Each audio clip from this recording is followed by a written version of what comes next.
Welcome back to the channel, and today we're looking at the all-new, all-electric second generation Hyundai KONA.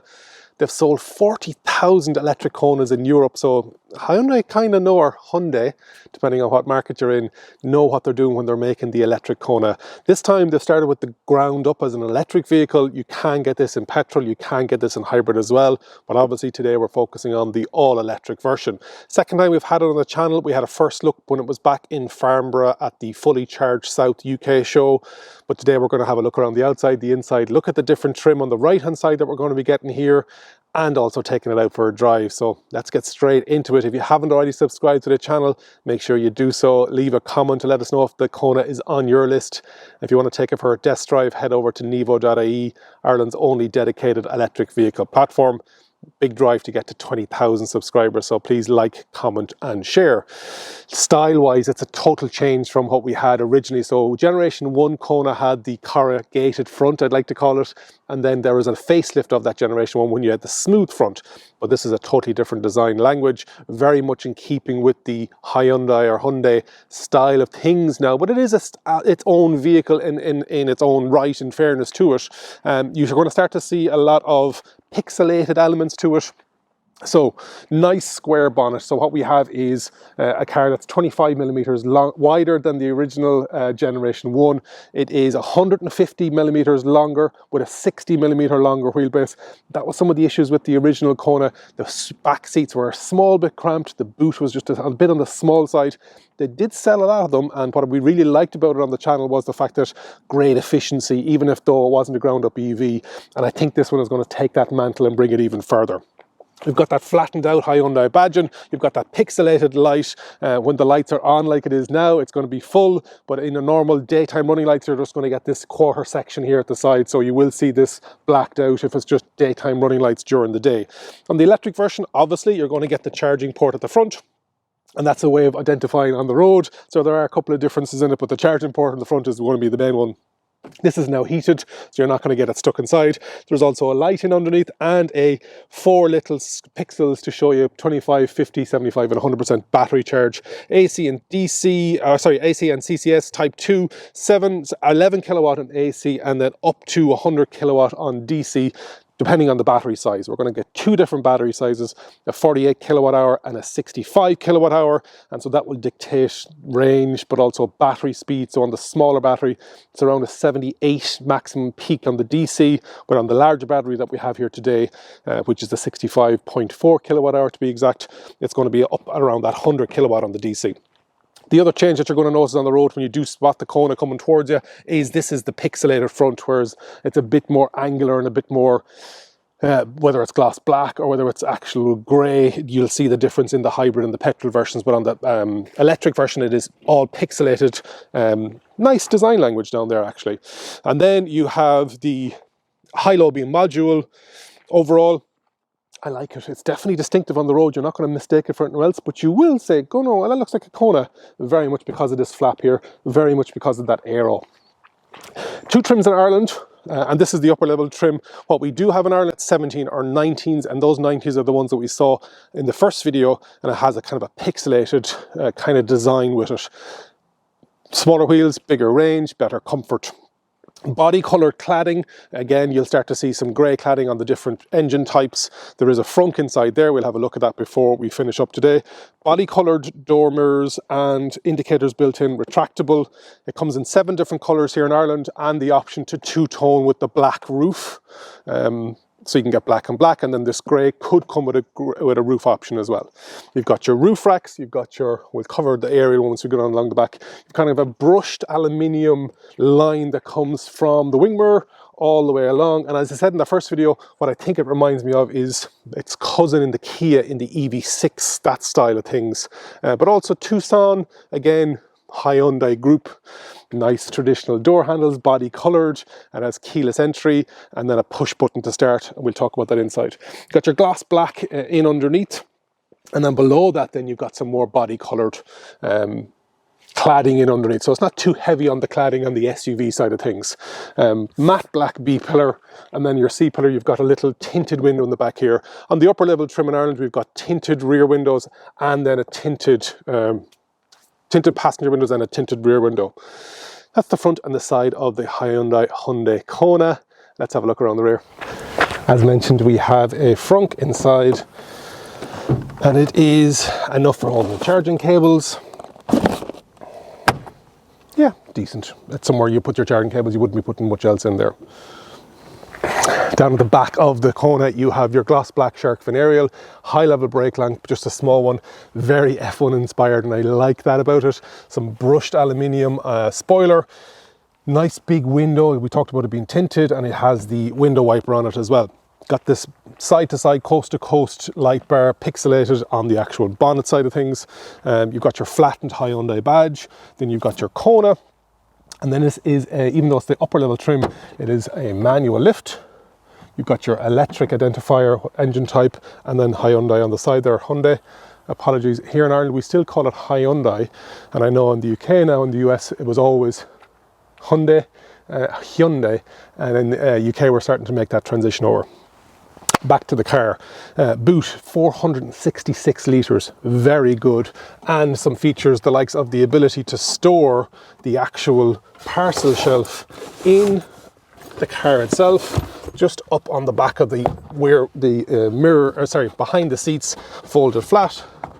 If I can get this out, yes, that just folds down. Very smart, I like it. Great width, nice little parcel shelf, nice loading lip, and you've got some space in underneath. Some side pockets, some coat shopping bag hooks. Can't see a 12 volt, don't think so, and you've got an LED light on the side here. Love that partial shelf. Pause all the way up again. Very easy to do once you know how. Probably should do this stuff off camera so that I'm looking a bit slicker than I normally look. Close it down with the handle, and then you have some reflective pixelated design on the bumper as well, so gloss black bumper, and then color coded in underneath with the fog light down at the very, very bottom. Reversing and indicator lights are on the actual tail lights in the quarter panels there. Yeah, nice. Let's have a look on the inside. In the back of the Kona, they've done a great job of taking the seat profile and making it narrower.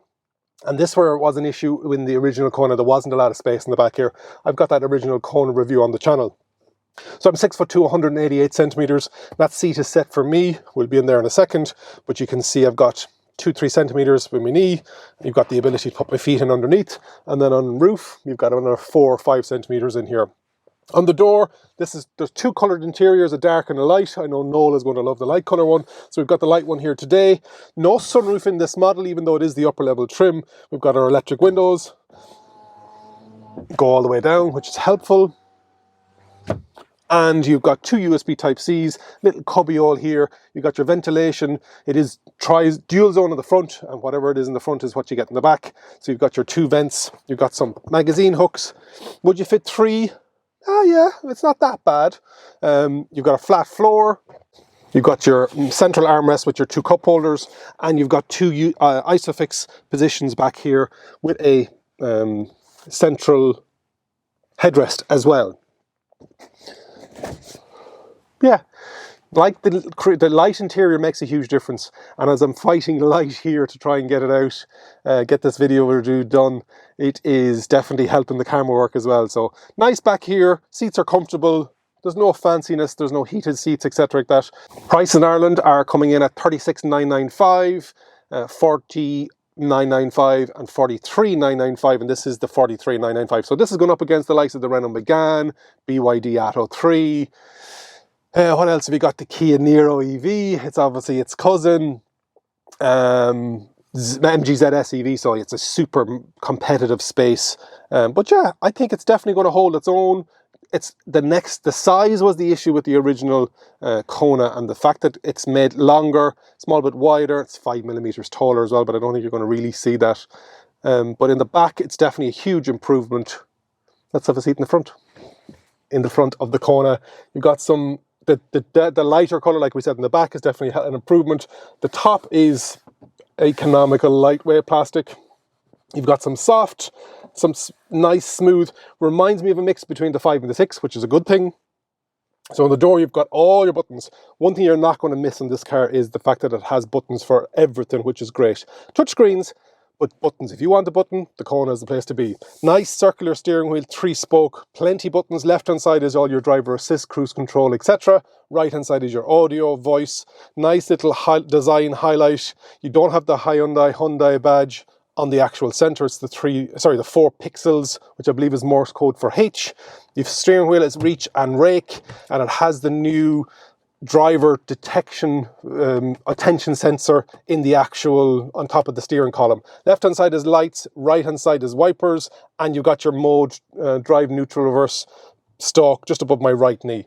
Also on the dash above my right knee is light adjustment, ESC off, and the handbrake button. 2 12.3-inch screens, the driver display very clear, can see it easily.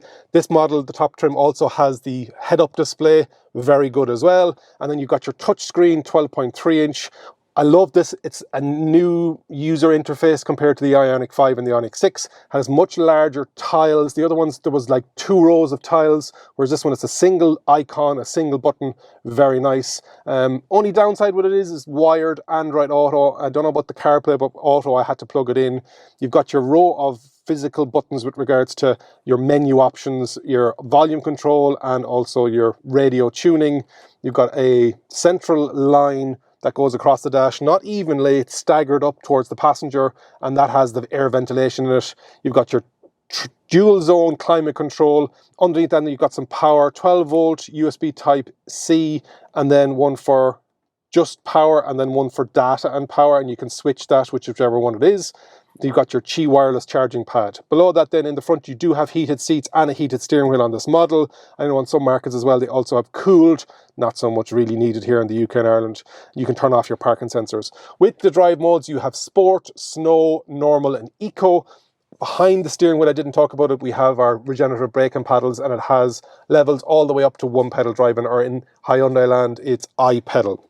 Behind that then, lots of storage. You've got your your cup holders that can be either retracted or put away. You've got your armrest, which is also lots of space. You can take all this stuff out to maximize it here. Across then, you've got a little shelf above the glove box, and then beneath that then you've got a full-size glove box. You're not impeded by that fuse box that we get on some of the European models. Seats are lovely and comfortable. Would I like a sunroof? Absolutely, but it's all about the range. Let's take it out for a drive. Continuity.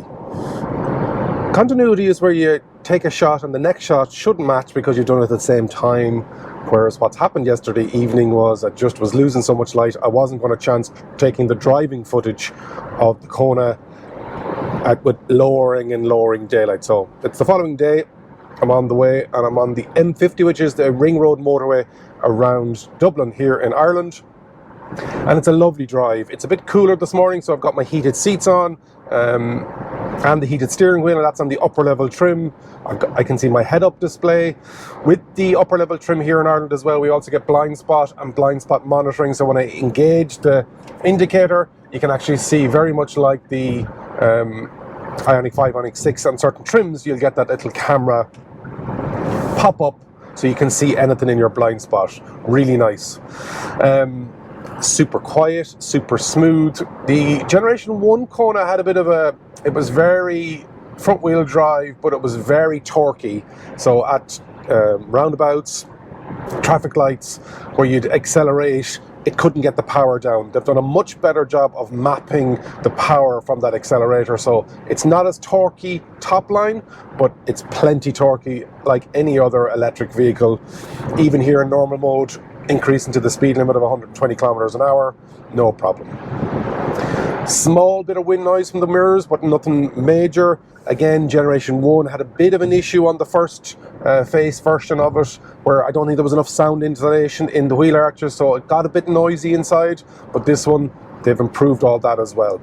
Other things to note about it, it has vehicle to load capability with regards to it can you can buy an adapter from the dealer and you can plug it into the front and then plug your socket into that and an output of about 3.6 kilowatt, I believe, so decent enough. In some of the other models there is a plug internally in the bench, but I couldn't see it. It may be there, I just haven't found it. So seats are lovely and comfortable, nicely supported on the side. Visibility is great. Very little blind spot down here at the bottom of the A-pillar. A lovely rake to the actual windscreen. Good size wing mirrors in it. Decent out the back as well. So yeah, overall visibility is good. We talked about the acceleration already. It's lovely. There's a lovely pressure to that accelerator. It's got the one pedal driving. Brakes are good as well. Now, we do have here in Europe a lot more safety monitoring, and on the upper level trim you get even more of that. So we do have the little infrared sensor sitting on the top of the steering wheel column. To the naked eye you can't see anything, but on camera you can see the flashing red lights, and that has driver monitoring. And what that means is if you're driving along with your hand on the top of the steering wheel and you're covering it, or you're looking out the side window, it will beep at you, default. I'm not sure if you can turn it off. I think you can.